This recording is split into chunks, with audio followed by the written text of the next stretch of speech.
27 February रोजी पेन्शनबाबत माननीय सर्वोच्च न्यायालयाचा महत्त्वपूर्ण निर्णय आहे.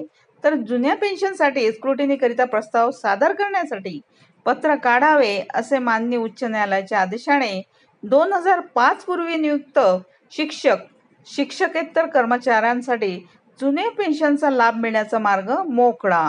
आता जुन्या पेन्शनसाठी स्क्रुटिनीकरिता प्रस्ताव सादर करण्यासाठी पत्र काढावे आणि जुनी पेन्शन योजना कोअर कमिटीचे शिक्षणाधिकारी यांना निवेदन नगर प्रतिनिधी मुंबई उच्च न्यायालयाच्या आदेशानुसार 1 नोव्हेंबर 2005 पूर्वी नियुक्त व त्यानंतर अनुदानावर आलेल्या मुख्याध्यापक शिक्षक शिक्षकेतर कर्मचारी यांना जुनी पेन्शन योजनेचा लाभ मिळण्यासाठी प्रस्ताव स्क्रुटिनीकरिता शासनाकडे पाठविण्याकामी जिल्ह्यातील संस्थांना अवगत करण्याची मागणी जुनी पेन्शन योजना कोअर कमिटीच्या वतीने करण्यात आली आहे.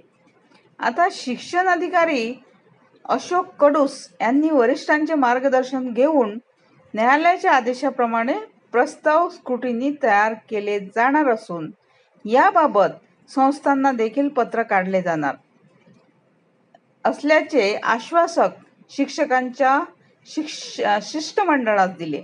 आता 27 फेब्रुवारी रोजी माननीय उच्च न्यायालय मुंबई यांनी जुन्या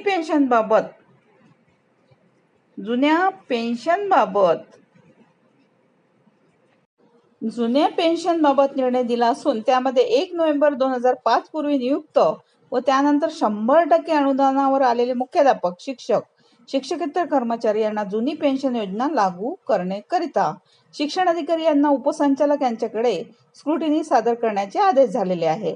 यामध्ये माध्यमिक शिक्षक कर्मचाऱ्यांचे प्रस्ताव निकालापासून 45 दिवसात संस्थाने विविध कागदपत्रांसह शिक्षण अधिकारी कार्यालयाकडे सादर करावे व उच्च माध्यमिकचे प्रस्ताव उपसंचालक कार्यालयाकडे सादर करण्याचे निर्देश देण्यात आलेले आहे. या निकाला अगोदर लार्जर बेंचचा निकाल लागलेला आहे. तसेच 100% अनुदान असलेल्या शाळेवरील अनेक कर्मचाऱ्यांचे निकाल कर्मचाऱ्यांच्या बाजूने लागलेले असून देखील सदर दोन्ही प्रकरणात सर्वोच्च न्यायालयात अंतिम सुनावणीसाठी प्रलंबित आहे. असे असून देखील 27 फेब्रुवारीच्या निकालात सर्व कर्मचाऱ्यांसाठी आशादायक निकाल लागलेला असल्याने संघटनेच्या वतीने स्पष्ट करण्यात आले आहे. आता न्यायालयीन प्रक्रियेत आपला जिल्हा मागे राहू नये आणि स्क्रुटिनीसाठी आपला प्रस्ताव वेळेत दाखल करावा आणि पोच द्यावी. केवळ स्क्रुटिनी न झाल्यामुळे या योजनेपासून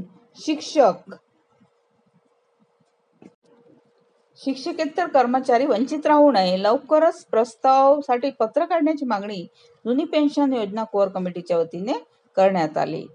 आता अत्यंत महत्त्वाची अपडेट आहे. 27 फेब्रुवारी 2025 मुंबई हायकोर्टाच्या आदेशानुसार पेन्शन विषयीची महत्त्वाची अपडेट.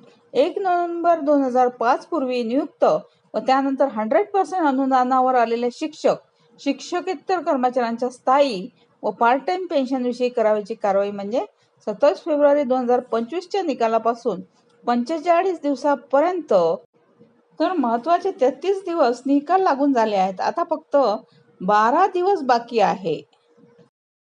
कर्मचाऱ्यांचा एकच प्रस्ताव असावा. प्रस्तावास पुढील सर्व शिक्षक व शिक्षकेतर कर्मचाऱ्यांचा समावेश असावा असे वकिलांनी सांगितले.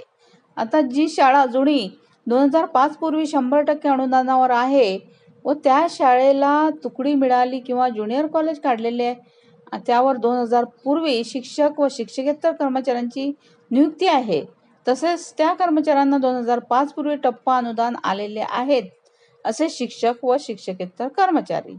आता नंबर 2 आहे जी शाळा जुनी 2005 पूर्वी 100% अनुदानावर आहे व त्या शाळेला तुकडी मिळाली किंवा ज्युनियर कॉलेज काढलेले व त्यावर 2005 पूर्वी शिक्षक व शिक्षकेतर कर्मचाऱ्यांची नियुक्ती आहे व या शिक्षक व शिक्षकेतर कर्मचाऱ्यांना 2005 नंतर टप्पा अनुदान किंवा 100% अनुदान आलेले आहे असे शिक्षक व शिक्षकेतर कर्मचारी.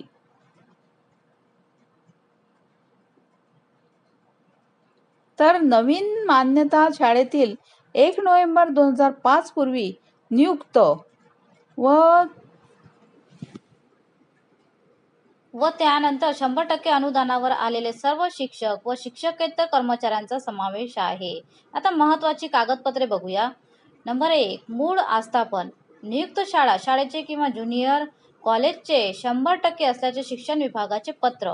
नंबर 2, 2000 पूर्वी टप्पा अनुदान असेल तर सर्व पत्र. नंबर 3, 2005 नंतर टप्पा अनुदानासह 100% शाळा झाल्याचे पत्र.